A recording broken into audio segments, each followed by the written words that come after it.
जय हिंद साथियों, स्वागत है आप सभी का फिर से आपके अपने YouTube चैनल एग्जाम डे पर। तो देखिए, UP triple S C PET के लिए हम जो क्लास पढ़ रहे हैं उसी में आज हम हिस्ट्री का एक टॉपिक कवर करते हैं। तो UP triple S C PET के सिलेबस में दिया हुआ है कि उसमें 4 वंश से क्वेश्चन पूछे जाएंगे, जिनमें से एक वंश है आपका गुप्त वंश, दूसरा है मौर्य वंश और जैन धर्म, बौद्ध धर्म। ठीक है, तो उसी को ध्यान में रखते हुए हम आज पढ़ेंगे गुप्त वंश। ठीक है भाई, गुप्त वंश से रिलेटेड जितने भी क्वेश्चंस बन सकते हैं और अब तक एग्जाम में पूछे गए हैं, मैं सभी को डिस्कस करेंगे इसी क्लास में। तो आप अगर क्लास में नए हैं तो प्लीज़ चैनल को सब्सक्राइब करें और क्लास अगर अच्छी लगे तो क्लास को लाइक करें, कमेंट करें। ठीक है भाई, चलिए तो हम स्टार्ट करते हैं। सबसे पहले करते हैं हम गुप्त वंश। तो गुप्त वंश में हमें सबसे पहले तो यही पता होना चाहिए कि जो हमारा गुप्त वंश है वो कब से कब तक रहा। ठीक है भाई, तो गुप्त वंश का जो समय है वो कब से कब तक है, तो ये रहा आपका 320 से 335। ठीक है भाई, 320 से 335 ईस्वी। तो अब गुप्त वंश में जो क्वेश्चन पूछे जाते हैं आपको ध्यान देना है वो किस प्रकार से पूछे जाते हैं। तो आपको इसमें जो सबसे पहला पॉइंट देखना है, ये देखना है कि इसके जो संस्थापक थे, इसके संस्थापक किसके? गुप्त वंश के। गुप्त वंश के संस्थापक कौन थे? तो गुप्त वंश के संस्थापक थे श्रीगुप्त।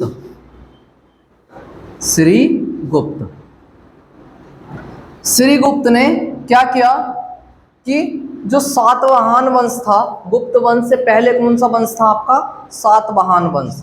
गुप्त वंश से पहले था आपका सातवाहन वंश। तो इसके एक शासक थे जिनका नाम था सतकर्णी। इसके शासक थे सातवाहन वंश के, इनका नाम था सतकर्णी।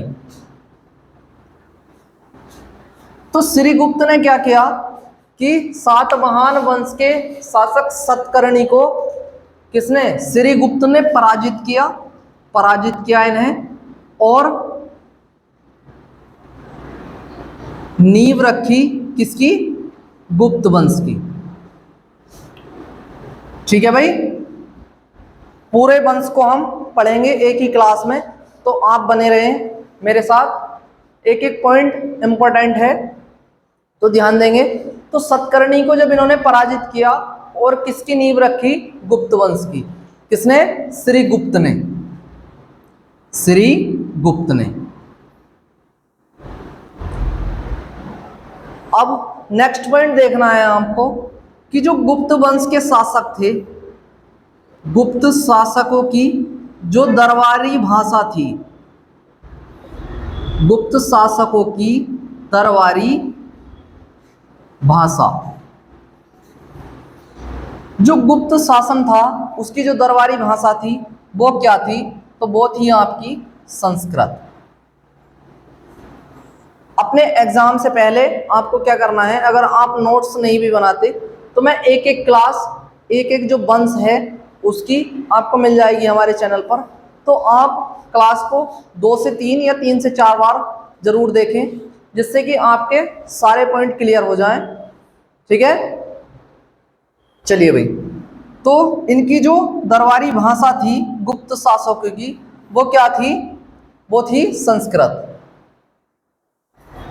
अब जो श्रीगुप्त थे, ये श्रीगुप्त, इन्होंने क्या किया? इन्होंने 6 महाजनपदों को जीता। कितने? इन्होंने 6 महाजनपदों को जीता।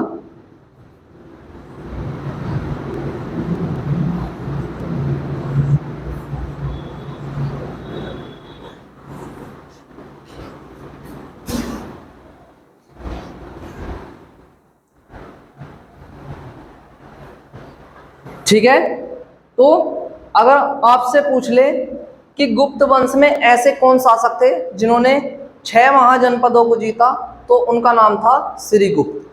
अब श्रीगुप्त के बाद क्या हुआ कि श्रीगुप्त के बाद जो अगले शासक हुए उनका क्या नाम है, तो श्रीगुप्त के बाद आए घटोत्कच। ठीक है, श्रीगुप्त के बाद कौन आए, घटोत्कच। इनके बाद आए, इनके बाद घटोत्कच, घटोत्कच। ठीक है, घटोत्कच। इनके बाद जो शासक हुए श्रीगुप्त के गुप्त वंश में वो हुए घटोत्कच। और घटोत्कच के बाद कौन हुए, तो वो हुए चंद्रगुप्त प्रथम। चंद्रगुप्त प्रथम। अब आप सभी को पता है कि जो जितना पराक्रमी राजा होता है इतिहास उसी को पूछता है, जिसने कुछ नहीं किया भाई उसको कोई नहीं पूछता, लेकिन जिसका पराक्रम सर्वोच्च है उसको हर कोई पूछता है। तो ऐसे ही एक राजा हुए गुप्त वंश में जिनका नाम था चंद्रगुप्त प्रथम। तो अब आपको देखना है चंद्रगुप्त प्रथम।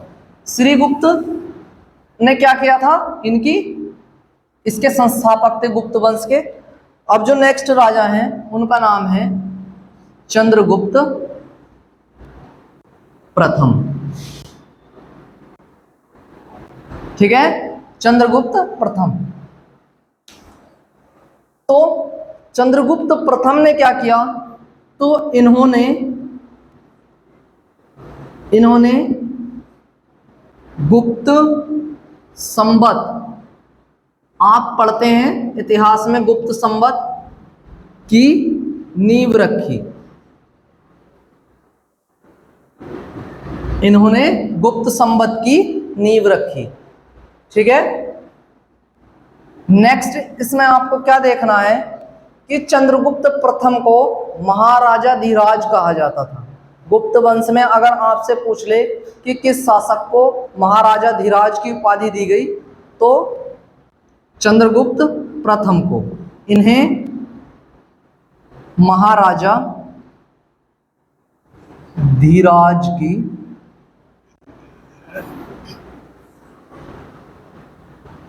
उपाधि से नवाजा गया या उपाधि दी गई। ठीक है, किसे दी गई महाराजा धीराज की उपाधि, तो चंद्रगुप्त प्रथम को। अब चंद्रगुप्त प्रथम का जो विवाह है, यह क्वेश्चन भी कई बार पूछा गया है कि इनका विवाह, ठीक है, इनका विवाह किसके साथ हुआ, इनका विवाह तो वो किसके साथ हुआ, तो एक राजकुमारी थी जिनका नाम था लिच्छवी राजकुमारी देवी। लिच्छवी राजकुमारी देवी, इनके साथ क्या हुआ, इनका विवाह।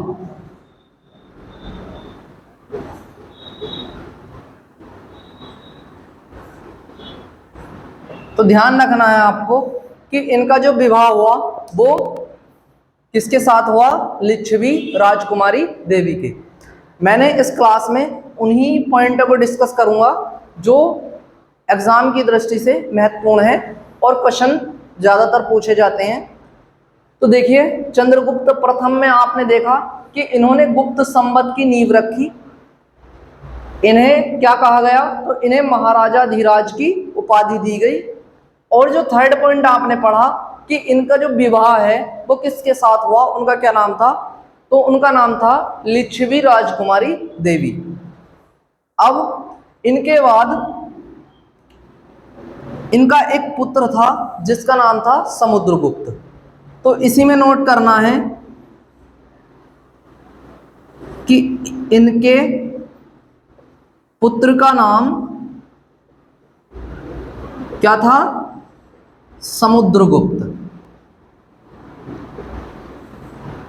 समुद्रगुप्त था। तो बहुत ही प्रतापी राजा हुए गुप्त वंश में जिनका नाम है समुद्रगुप्त। ठीक है, किसके पुत्र थे ये, तो ये थे चंद्रगुप्त प्रथम एवं लिच्छवी राजकुमारी के पुत्र। ठीक है, तो ध्यान रखना है आपको। तो नेक्स्ट जो पढ़ेंगे हम इसमें वो पढ़ेंगे हम समुद्रगुप्त। ठीक है भाई, आप इसी प्रकार से नोट कर सकते हैं।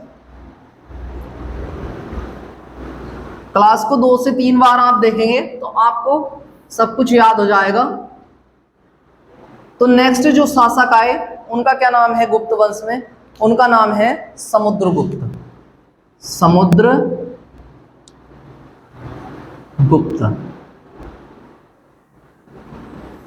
अब समुद्रगुप्त किसके पुत्र थे? तो इनके पिता का नाम क्या था? इनके पिता का नाम मैंने बताया अभी आपको। तो इनके पिता का नाम था चंद्रगुप्त प्रथम और इनकी माता का नाम लिच्छवी राजकुमारी देवी।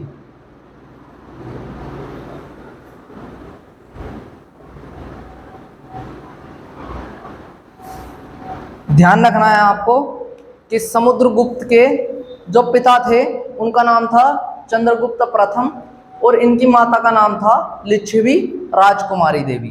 ठीक है। उसके बाद आपको देखना है कि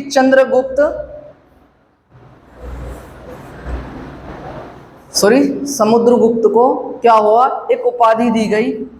तो इसमें आपको लिखना है कि इन्हें कौन सी उपाधि दी गई? तो इन्हें कौन सी उपाधि दी गई थी? किसी को पता हो? इन्हें भारत का क्या बोलते थे?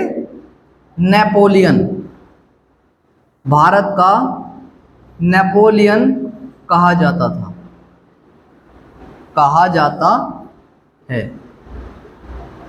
ठीक है। इन्हें क्या कहा गया? तो इन्हें भारत का नेपोलियन कहा गया। किसके कारण? तो ये इतने पराक्रमी थे क्योंकि नेपोलियन बोनापार्ट थे जो, वो बहुत ही पराक्रमी शासक हुए हैं। तो उन्हीं के नाम पर इनका नाम क्या पड़ा? भारत का नेपोलियन। ठीक है। किसके कारण? इनके पराक्रम के कारण। तो इसमें चाहे लिख लो कि इनके पराक्रम के कारण इनका नाम क्या पड़ा? भारत का नेपोलियन। अब भारत का नेपोलियन इन्हें किसने कहा, यह भी आपको ध्यान रखना है। तो उन व्यक्ति का नाम था V.A. स्मिथ। एक व्यक्ति थे V.A. स्मिथ। इन्होंने इसे समुद्रगुप्त को क्या कहा? भारत का नेपोलियन। ठीक है भाई। चलिए नेक्स्ट पॉइंट में आपको देखना है कि समुद्रगुप्त को जो उपाधि दी गई, इन्हें या इनकी लिखो, इनकी उपाधि। तो इन्हें कौन कौन सी उपाधि दी गई? तो आपको ध्यान रखना है कि समुद्रगुप्त को कौन कौन सी उपाधि दी गई। तो इन्हें क्या क्या कहा गया? तो इन्हें कहा गया अश्वमेध्यकर्ता। अश्वमेध्यकर्ता की इन्हें उपाधि दी गई। एक और उपाधि इन्हें दी गई जिसका नाम था क्या?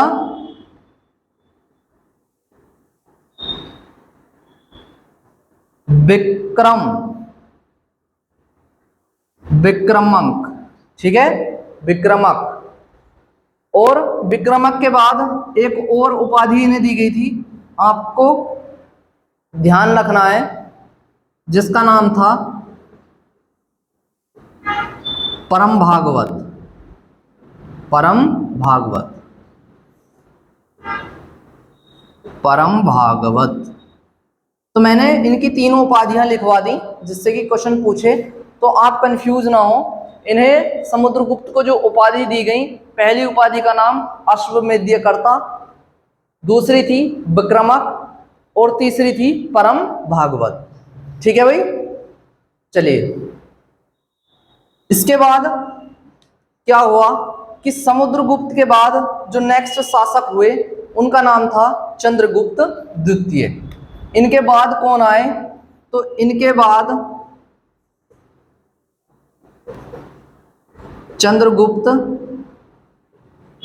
द्वितीय, इनका शासन हुआ चंद्रगुप्त द्वितीय का। ठीक है। तो ध्यान रखना है समुद्रगुप्त के बाद कौन शासक हुए? तो चंद्रगुप्त द्वितीय। अब हम पढ़ेंगे चंद्रगुप्त द्वितीय के बारे में। ठीक है, ये सभी को क्लियर है। इनके पिता का नाम चंद्रगुप्त प्रथम था, माता का नाम लिच्छवी राजकुमारी देवी। इन्हें भारत का नेपोलियन कहा जाता है। और किसने कहा था? तो B.A. स्मिथ ने। इनकी जो उपाधि हैं वो अश्वमेध्यकर्ता, विक्रमक और परम भागवत। ठीक है भाई, चलिए अब नेक्स्ट पढ़ेंगे हम। नेक्स्ट जो शासक हैं उनका क्या नाम है? चंद्रगुप्त द्वितीय। तो चंद्रगुप्त द्वितीय के बारे में पढ़ेंगे। चंद्रगुप्त द्वितीय ने क्या क्या किया, आपको हेडिंग बनानी है, चंद्रगुप्त द्वितीय। समुद्रगुप्त में एक छोटी सी बात और आपको ध्यान रखनी है इसी में कि ये किसके उपासक थे, तो यहां लिख लो समुद्रगुप्त विष्णु के उपासक थे। विष्णु के उपासक। मैंने कोई भी कसर नहीं छोड़ी है भाई, जिससे कि आप एग्जाम में थोड़ा भी कंफ्यूज हो या आपका कोई भी क्वेश्चन बच रह जाए इससे गुप्त वंश से। तो विष्णुगुप्त किसके उपासक थे? विष्णु के, विष्णु भगवान को मानते थे ये। ठीक है, और इनके जो दरबारी कवि थे, इनके दरबारी कवि, उनका क्या नाम था? तो उनका नाम था हरिसेन। हरिसेन।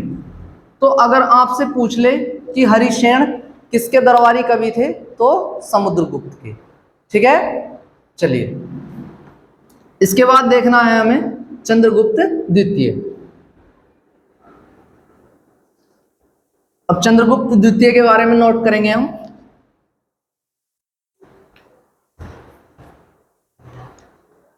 चंद्रगुप्त द्वितीय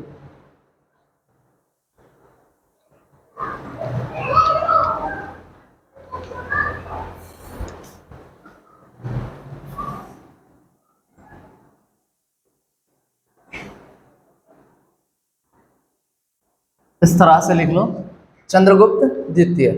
तो चंद्रगुप्त द्वितीय ने क्या किया कि ये जो चंद्रगुप्त द्वितीय थे ये किस लिए प्रसिद्ध हुए, इस तरह से आप पॉइंट बनाएंगे कि ये इन्हें जो प्रसिद्ध हुए किस वजह से प्रसिद्ध हुए।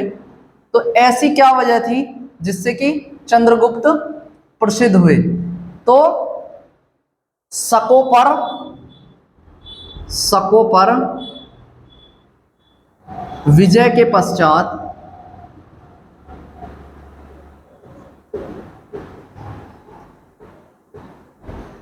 ये प्रसिद्ध हुए, या इन्हें एक नाम पड़ा इनका जिसका नाम था विक्रमादित्य। विक्रमादित्य इनका नाम पड़ा। अगर आपसे क्वेश्चन पूछ ले कि चंद्रगुप्त द्वितीय का जो विक्रमादित्य नाम है वो किस विजय के पश्चात पड़ा, तो इन्होंने क्या किया था? शकों पर विजय के पश्चात चंद्रगुप्त द्वितीय का नाम क्या पड़ा? विक्रमादित्य। ठीक है, इसी में आपको और देखना है कि इन्होंने क्या किया कि इन्होंने सबसे पहले चांदी के सिक्के चलाए। लिख लो नेक्स्ट पॉइंट, इन्होंने सबसे पहले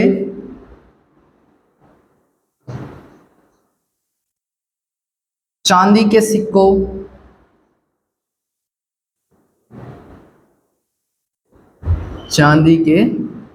चलाए।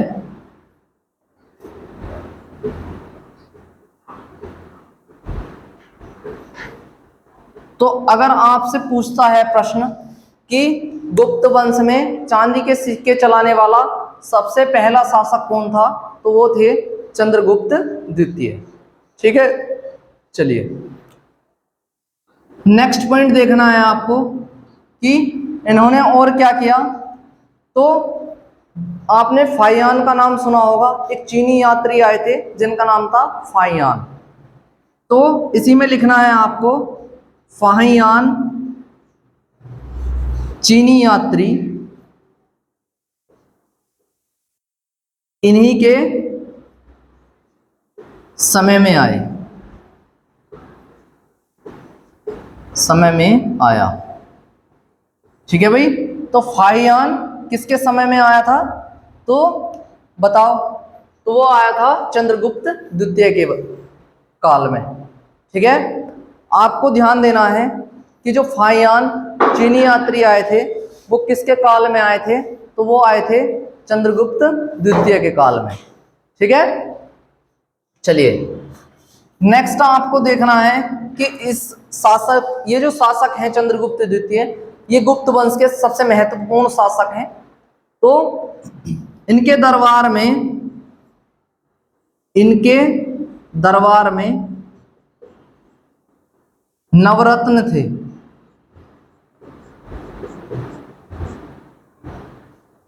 नवरत्न गुप्त वंश के एकमात्र शासक थे जिनके दरबार में नवरत्न थे। उनका नाम था क्या? चंद्रगुप्त द्वितीय। ठीक है, यहां तक आप सभी नोट करेंगे। उसके बाद जो नवरत्न थे, अब क्वेश्चन किस प्रकार से पूछा जाता है कि आपको 3 ऐसे नाम देगा जो इनके नवरत्नों में होंगे और एक नाम ऐसा देगा जो इनके नवरत्नों में नहीं था।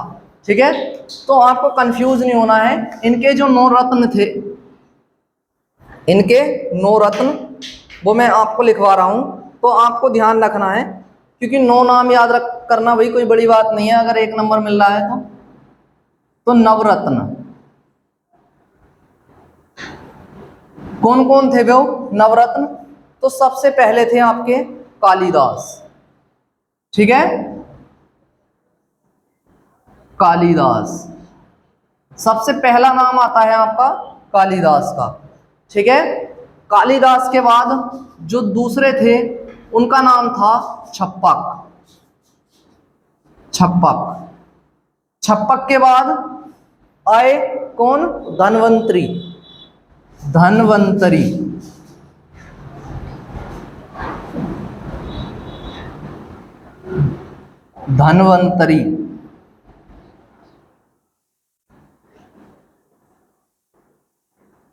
धन्वंतरी। ठीक है भाई, धन्वंतरी क्या थे? तो ये एक चिकित्सक थे।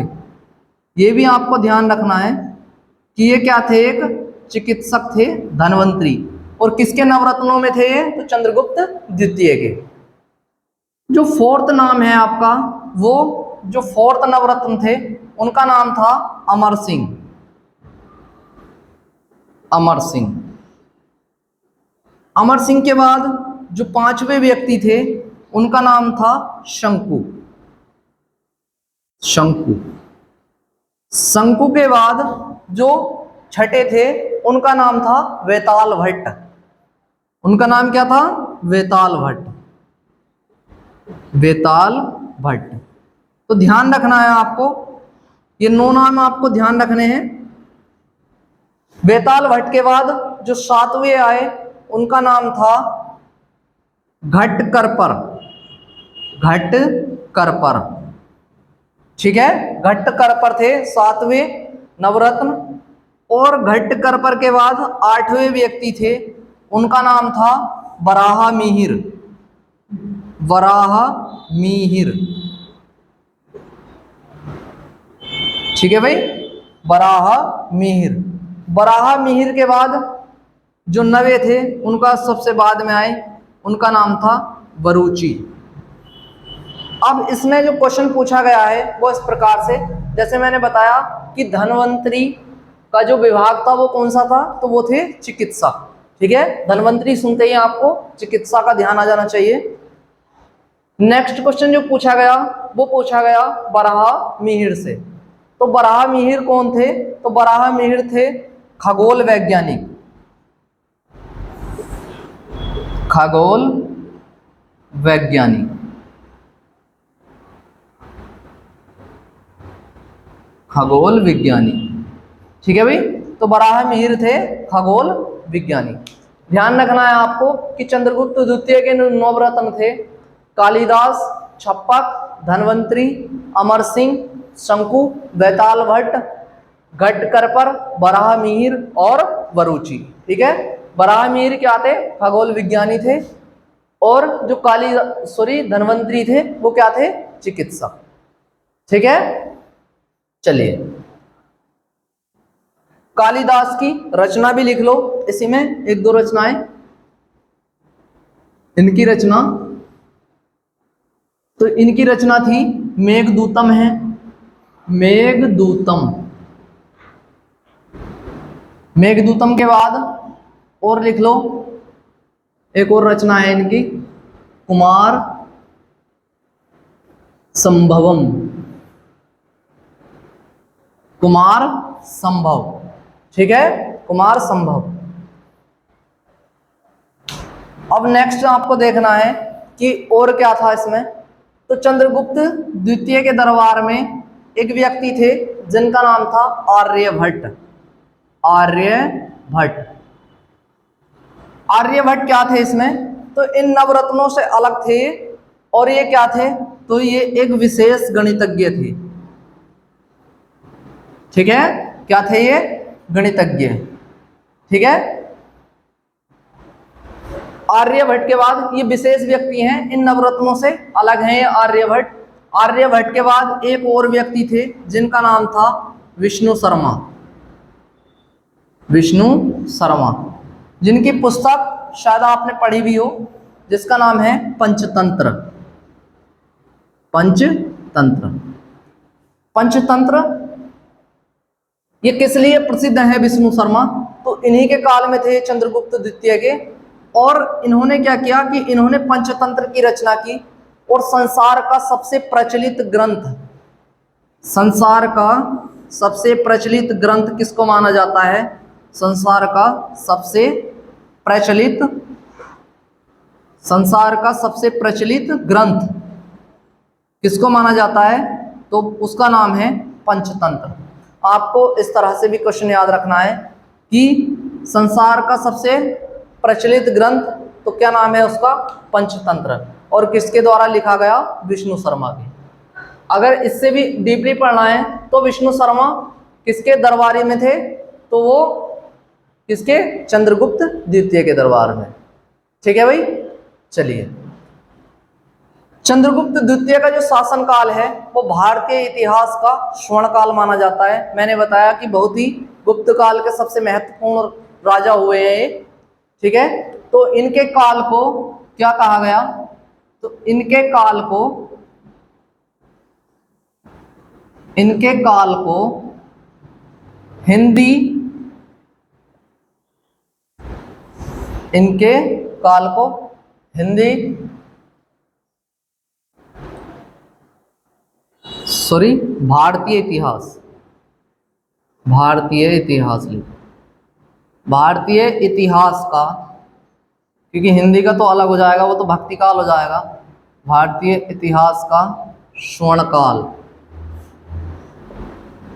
स्वर्ण काल कहा जाता है।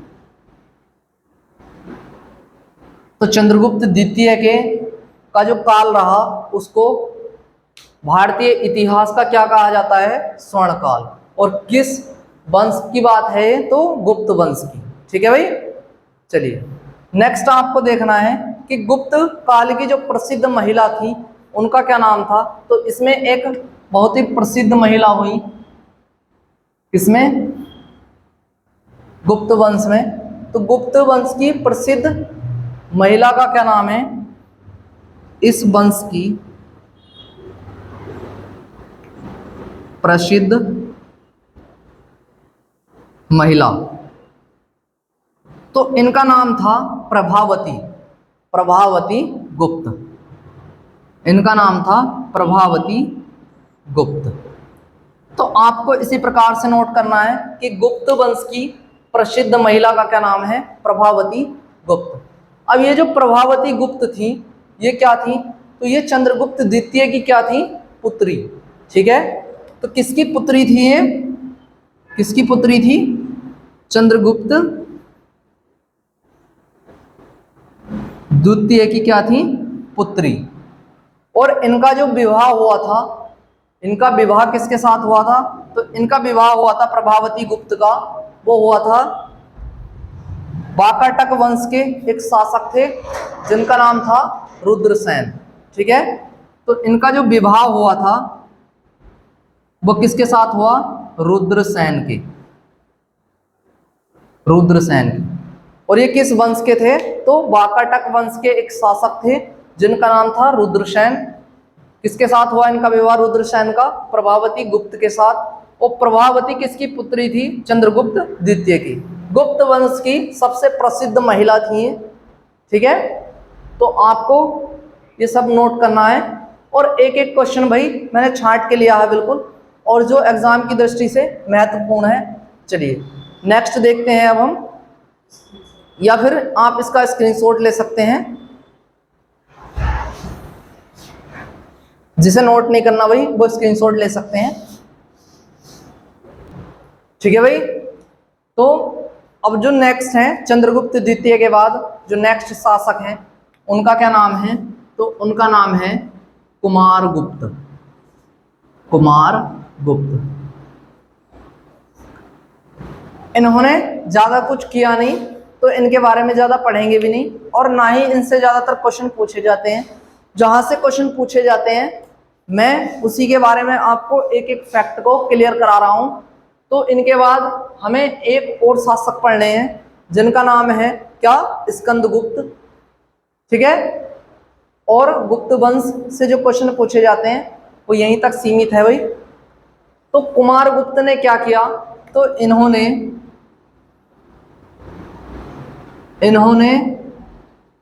नालंदा विश्वविद्यालय की स्थापना की।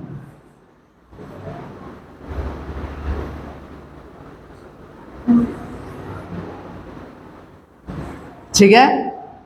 तो अगर क्वेश्चन पूछा जाता है कि नालंदा विश्वविद्यालय की जो स्थापना है वो किस गुप्त शासक की काल में हुई, तो उनका नाम है कुमारगुप्त, ठीक है।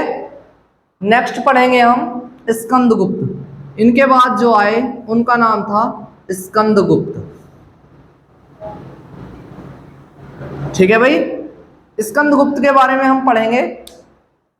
तो स्कंदगुप्त जो थे इन्होंने क्या किया कि ये भी गुप्त वंश के बहुत ही प्रसिद्ध राजा हुए, ठीक है। इनके शासनकाल में क्या हुआ? तो सबसे ज्यादा जो कृत्रिम झीलें हैं, यानी कि कृत्रिम झीलें एक होती हैं नेचुरल और एक होती हैं आर्टिफिशियल।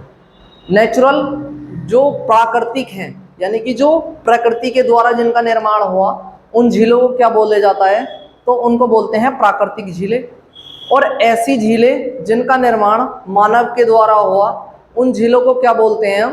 तो कृत्रिम झीलें या आर्टिफिशियल। क्लियर है भाई? चलिए देखते हैं हम स्कंदगुप्त। तो सबसे पहला पॉइंट तो आपको इसमें यही लिखना है कि इन्होंने सबसे ज्यादा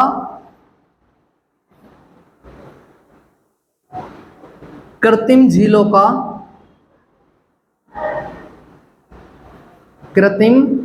का निर्माण कराया।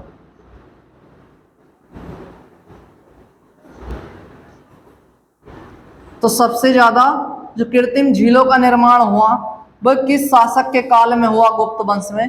तो उनका नाम था स्कंदगुप्त, ठीक है भाई। नेक्स्ट आपको इसमें क्या ध्यान रखना है कि हूणों का जो आक्रमण इसी के काल में हुआ था। हूणों का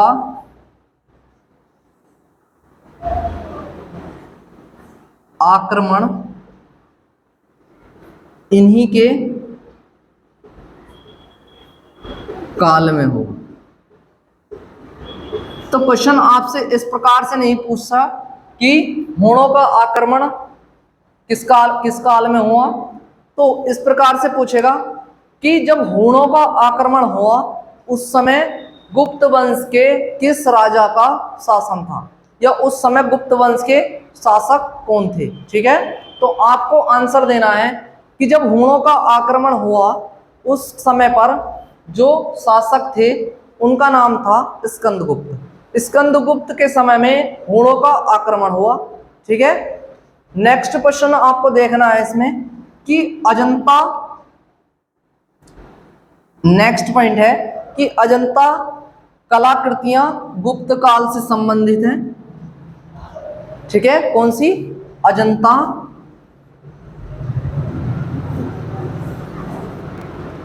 कलाकृतियां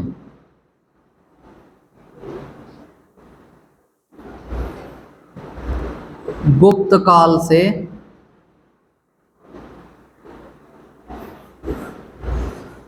संबंधित है।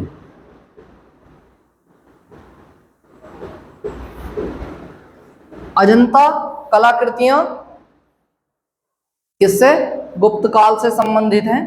तो इसी में ध्यान रखना है आपको, पॉइंट बना के लिखना है। नेक्स्ट पॉइंट आपको लिखना है इसी में कि यह वंश प्रसिद्ध था। तो ये जो वंश था आपका वो किस लिए प्रसिद्ध था? गुप्त वंश। तो पॉइंट में लिखना है, पॉइंट बना लो कि गुप्त वंश किस कला के लिए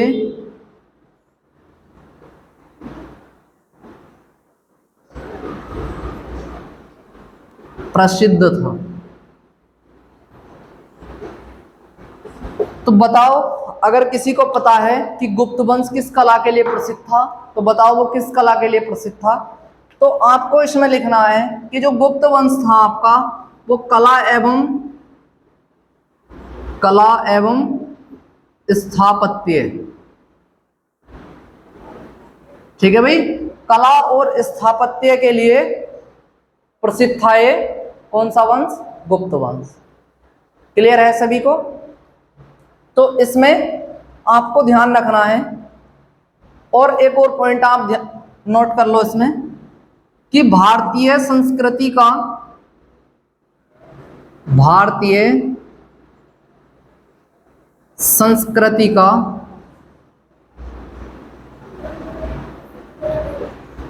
स्वर्ण युग। तो मैंने बता दिया कि भारतीय संस्कृति का स्वर्ण युग किसको कहा जाता है? तो किस वंश को कहा जाता है? किस वंश को कहते हैं? तो कौन सा वंश है वो? तो उस वंश का नाम है आपका गुप्त वंश। जो आप पढ़ रहे हैं उसी वंश को भारतीय संस्कृति का स्वर्ण युग कहा जाता है। ठीक है भाई? तो यहां तक था आपका क्या? गुप्त वंश। ठीक है, इससे जो महत्वपूर्ण बातें हैं वे मैंने आपको बताई इसी क्लास में। अब आपको क्या करना है कि मैं आपसे कितने 3 प्रश्न पूछता हूं, जिनको पता है ठीक है, वरना तो आप यहां पर देखेंगे कि आपने कितना पढ़ा इसमें, तो आप प्रश्नों का उत्तर जरूर दें। तो सबसे पहला प्रश्न है हमारा, बताना है आपको, जिसे नोट करना है वो नोट कर सकते हैं। और अगर आप क्लास को 2 से 3 बार देखेंगे तो आपको खुद से याद हो जाएगा ये। ठीक है, देखिए भाई, सबसे पहला प्रश्न है कि किस शासक के दरबारी कवि हरिसेन थे? 3 प्रश्नों के उत्तर देने हैं आपको, कमेंट बॉक्स में बताएंगे। सबसे पहला प्रश्न है आपका कि किस शासक के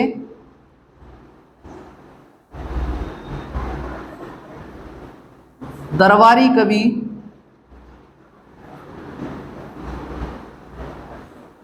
हरिसेन थे? ठीक है भाई, तो बताओ, अगर जिसको पता है वो कमेंट बॉक्स में उत्तर देंगे किस शासक के दरबारी कवि थे हरिसेन। नेक्स्ट जो क्वेश्चन है वो आपको बताने हैं कि पंचतंत्र की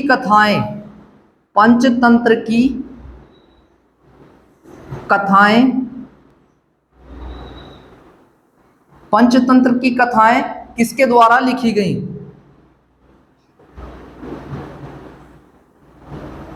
किसके द्वारा लिखी गई?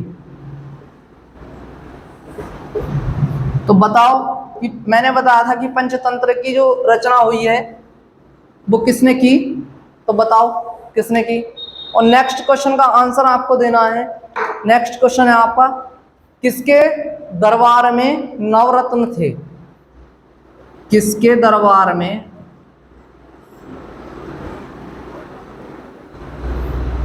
नवरत्न थे?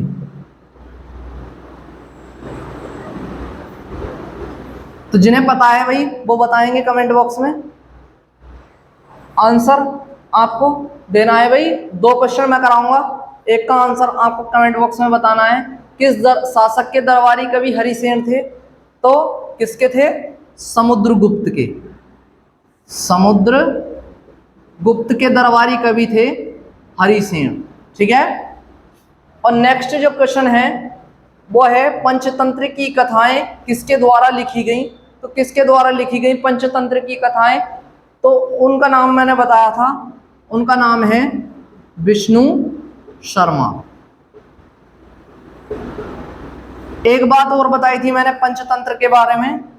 ये जो पंचतंत्र है वो क्या है? संसार का सबसे प्रचलित ग्रंथ। तो ये भी ध्यान रखना है आपको। एक क्वेश्चन है आपके लिए, होमवर्क है, किसके दरबार में नवरत्न थे? मैंने अभी अभी पढ़ाया आपको, तो आपको इसका आंसर कमेंट बॉक्स में बताना है। ठीक है।